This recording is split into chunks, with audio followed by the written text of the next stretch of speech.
Antes de mais nada, não estou dizendo que é o que vai acontecer com o Brasil de forma alguma, só que o que eu quero fazer aqui é somente uma análise baseada no que nós já aprendemos em relação a como a Rússia reagiu quando ela foi desconectada do sistema SWIFT, né, que é um dos principais sistemas de comunicação do sistema eurodólar, os dólares fora dos Estados Unidos, e com o mundo cada vez mais desglobalizado, não tem nenhuma surpresa que a gente tem agora uma escalada que também vai incluir aí o Brasil sendo a bola da vez, que pode tomar proporções que ninguém tem ideia, mas vai ser interessante ver a cena dos próximos capítulos. Só que aqui a gente precisa ver um pouco de como que já houve essa reação e quais são os paralelos ou diferenças em relação ao Brasil. Então vamos lá. Primeiro, a gente tem que lembrar das notícias de antigamente, ali de 2022, quando os Estados Unidos cortaram a Rússia, o Banco Central da Rússia, de fazerem transações em dólares. E imediatamente foi um mega choque na época, né, que poderia criar ali uma guerra, ninguém sabia exatamente o que aconteceria, e a Rússia começou a sofrer várias sanções, todos nós já conhecemos, incluindo a exclusão total do sistema SWIFT. Então isso acabou isolando a Rússia num primeiro momento. Você teve ali a saída de Visa, Mastercard, etc. Literalmente fechou ali. Aí isso cria um efeito imediato em relação ao rublo. Então, se a gente voltar aqui naquela época, deixa eu voltar para o nosso Trading View, o mais interessante aqui, ó, é essa parte aqui. Então, quando você vê em 2022, que foi justamente março, março foi a explosão da guerra, aí você teve uma subida, uma disparada do dólar em relação ao rublo, porque você não tinha como escoar, você não sabia o que ia acontecer, então a incerteza fez uma explosão completa, saiu de 75 e foi para 139. Só que você percebe que no mesmo mês você teve uma revirada, você teve uma reviravolta para baixo. E essa parte aqui muita gente não entendeu, porque ele ficou num nível até abaixo do que se tinha antes, demonstrando ali, peraí, o que aconteceu, afinal de contas, né? E você teve ali dois fatores que foram imediatos, não estou dizendo que são esses os que são a resultante disso, mas a Rússia fez duas coisas. Imediatamente, ela criou controle de capitais e ela também teve uma subida drástica nos seus juros. Isso acabou atrapalhando bastante internamente, mas aí ela conseguiu, pelo menos até bastante rápido, no mesmo mês, estabilizar aquele colapso inicial e aquela disparada inflacionária. Tá? Então, isso daí teve, claro, consequências, né? Porque foram com um custo bastante elevado para a população, só que aí você começou a deixar voltar. Né? Então, você teve, ao longo do tempo, novamente, uma reversão da tendência, ficando mais alto ali do que estava antes. Então ele deu uma repicada para cima, ficou abaixo do que estava antes e depois começou a ter ali aquela subida. E hoje em dia ele está até voltando a ficar mais forte, mas sempre na faixa dos 78, que não é muito, que está quase igual a antes da guerra.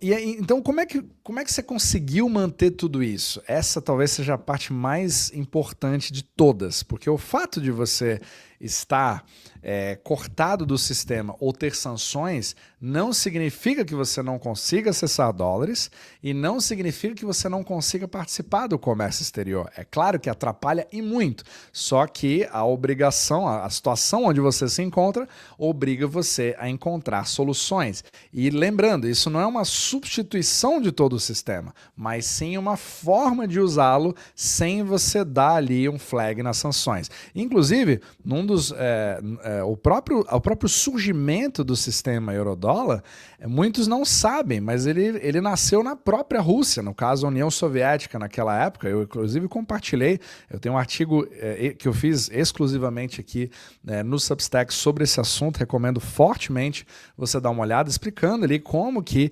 todas a dinâmica que a gente viu ali sobre o eurodólar, o petrodólar depois, acabou fazendo com que ele criasse inovação no mercado privado interbancário fora da jurisdição dos Estados Unidos, permitindo que acordos pudessem ser feitos mesmo com depósitos em dólares, mas desde que fosse fora da jurisdição do Fed e do governo americano.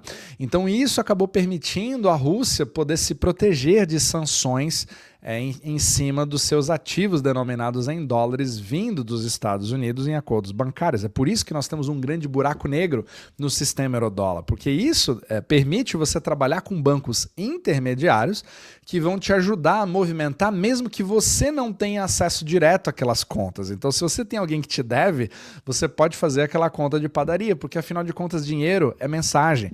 Então, se você tem o seu WhatsApp bloqueado, mas você ainda tem o Telegram, que é, por sinal, essa analogia é interessante, né? Porque o Telegram é russo, você consegue ainda mandar, você pode pedir para alguém mandar uma mensagem via WhatsApp para você, mas você passou aquela mensagem para ele via Telegram, percebe? Talvez seja uma analogia legal para você pegar, né? Como que você consegue movimentar dólares para você fazer aquilo acontecer. Só que aí vem a segunda parte da sanção, quando você fala assim, opa, peraí, se você estiver comunicando indiretamente com algum banco que está comunicando com eles, eu coloco também você numa lista negra, e você começa, como ali o bully, né, no caso dos Estados Unidos, forçar também a outros bancos a não usarem aquela forma, né? Ou seja, você vai criar problemas muito maiores. Eu vou manter aquele cliente ou eu vou ter problemas maiores com os Estados Unidos e parar de ter acesso eu mesmo a esses dólares, aumentando cada vez mais o problema. É essa o grande trunfo que se tem quando você faz parte ali do sistema, o centro desse sistema eurodólar, que continua sendo os Estados Unidos. Aí, como é que você cria o paralelo, né? Como é que a Rússia acabou fazendo? Como é que ela se virou? Ela também trabalhou com o que a gente chama de transshipment, porque não somente ela conseguiu fazer desvios que são custosos, mas que acabam fazendo os dólares chegarem ao seu destino, mas você também fez isso com produtos, porque afinal de contas você via muitos vídeos no YouTube mostrando, né, os supermercados com mercadorias, né? Apesar de você ter tido a saída do McDonald's, da Coca-Cola, várias coisas que aconteceram, mas você continuava tendo produtos entrando nas gôndolas dos supermercados, e produtos que não deveriam, entre aspas, né, estar ali, continuavam estando. O próprio Robin Brooks mostrou isso, falando, né? Ele é um dos maiores críticos, que ele mora na Alemanha, e ele fala bastante, né, como que a União Europeia não parou o famoso transshipment, ou seja, você usar países terceiros para poder exportar. E isso é simplesmente uma forma de você burlar, porque a Alemanha, por exemplo, você dá uma olhada nesses gráficos, ela mostra as exportações da Alemanha, todos esses 4 países aqui, ó, Alemanha, Lituânia, Itália e Polônia, você tem aqui o gráfico deles de exportações desses países para o Quirguistão, que é um país que está fora de qualquer radar. E você percebe claramente ali que você tem um gráfico que está bastante baixo ali e, de repente, com um passe de mágica, em março de 2022, tem uma explosão para cima. Ah, mas a economia do Quirguistão é sensacional? Não, é literalmente o país de destino que você coloca na invoice, na hora de você enviar mercadorias, que é a nota fiscal. Só que essas mercadorias não vão para o Quirguistão. Todo mundo sabe que isso não vai para o Quirguistão. E é óbvio que só dá para você tirar uma conclusão para que país que vão essas mercadorias. E não tem muito o que fazer, né? Você pode até partir para cima deles e aumentar o seu escopo dos culpados, porque você vai usar vários outros países. A Itália fez a mesma coisa, a Lituânia, a Polônia fez a mesma coisa. E aí você fica com aquelas. Alguns países, né, eles acabam passando ali despercebidos e você precisa manter ali a sua imagem de que você está seguindo um plano de sanção bastante coordenado da União Europeia, né? Como se a União Europeia fosse algum tipo de bloco coordenado, e exatamente o contrário. Mas não foi somente o Quirguistão, você teve vários outros países, né? Belarus, você teve ali, a Turquia foi usada para transshipment, a Grécia foi usada, vários outros países foram usados para transshipment também. E você percebe até, eu não sei se esse dado é verdadeiro, mas só uma coisa que eu vi no Twitter, mas eu acredito bastante que seja o caso, porque eu vi várias outras reportagens falando sobre esse assunto, mostrando aqui, ó, no ano passado, a BMW não oficialmente vendeu mais BMW X7s na Rússia do que na própria Alemanha. Olha que loucura, né? Então, assim, eu acredito que isso seja, apesar de eu não poder confirmar, você percebeu também vários desses tipos de movimento. A mercadoria acaba chegando de uma forma ou de outra. Agora, não é sem nenhum tipo de fricção. E isso torna as coisas mais caras, às vezes você realmente precisa mandar as coisas para um outro porto, aí você junta com todas as instabilidades que a gente teve recentemente no canal de Hormuz, né, que ninguém falou mais, mas que queria ali aquela instabilidade cada vez maior sobre a certeza de que você vai ter aquele produto chegando na gôndola. Agora, isso no Brasil... Dá para fazer alguns paralelos? Dá para fazer no sentido de a Rússia, ela faz parte do BRICS, a letra R, e ela tem ali a sua fronteira com a China. E a China, ela foi fundamental nesse processo, só que a China, ela foi bastante diplomática no sentido de usar a sua vasta rede interbancária para pegar bancos muito menos conhecidos, que tivessem muito menos chance de dar algum tipo de flag no sistema eurodólar para que fossem sancionados. Então ela começou a ajudar a transacionar os dólares que eles precisavam para a Rússia. Teve também muito tráfico de dólares físicos e euros físicos que foram enviados para a Rússia também, e o governo Biden na época fez uma proibição disso, né, como se adiantasse, né? Então assim, você tem toda uma economia paralela que surge, você também teve o uso de criptomoedas, principalmente Tether e Bitcoin, que foram usados também na Rússia, e a Rússia é o maior interessado hoje em tentar ter um sistema alternativo ao dólar, com certeza, porque até hoje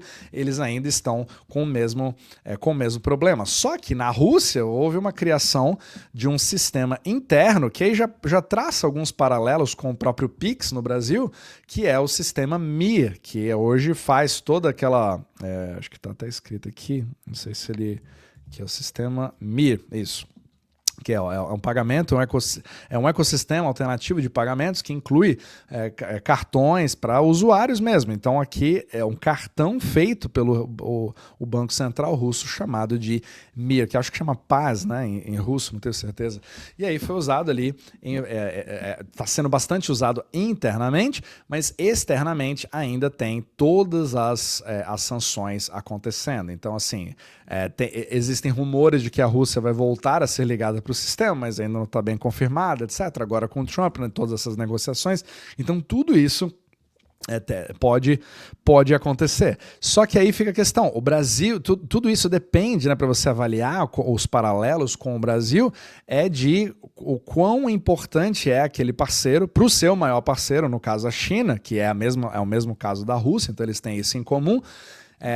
Eu não sei se a proximidade geográfica ajuda um pouco mais, porque os bancos que ajudaram foram bancos mais próximos da fronteira, talvez tenha essa vantagem que o Brasil não tem, mas fica bastante claro como que o Brasil poderia ter um passo bastante parecido, né? Afinal de contas, eu já estou desligado dos Estados Unidos, ninguém mais me quer o império estadunidense, né? Como tem vários dos comentários aqui que aparecem no YouTube, você provavelmente vai precisar, né, ter um movimento assim, afinal de contas, a sua balança comercial, principalmente com comida, que talvez seja o maior trunfo ali do Brasil em relação à China, porque a China precisa da comida do Brasil, e também com o uso intensivo do sistema Pix, que é uma daquelas broncas ali que aconteceram, etc. Isso vai aproximando cada vez mais o Brasil com a China, e você pode usar importações paralelas via países vizinhos, apesar de que o Brasil já tem um pouco mais de isolamento geográfico e tem uma série de coisas que podem acontecer aí. Então, assim, a exclusão em si do sistema SWIFT, ele gera impactos severos, e principalmente no Brasil, que hoje, né, você tem ali uma modernização extrema, nem se compara em relação à Rússia, né, como hoje qualquer pessoa pode usar ali cartões da Nomad, por exemplo, você tem ali investimentos que são feitos, e você pode ter muitas sanções acontecendo nesse sentido, para esse fluxo ficar cada vez mais difícil. Então o Brasil ele teria opções semelhantes, mas também teria suas próprias peculiaridades e desafios baseado no que for acontecer. Então só um pouco de...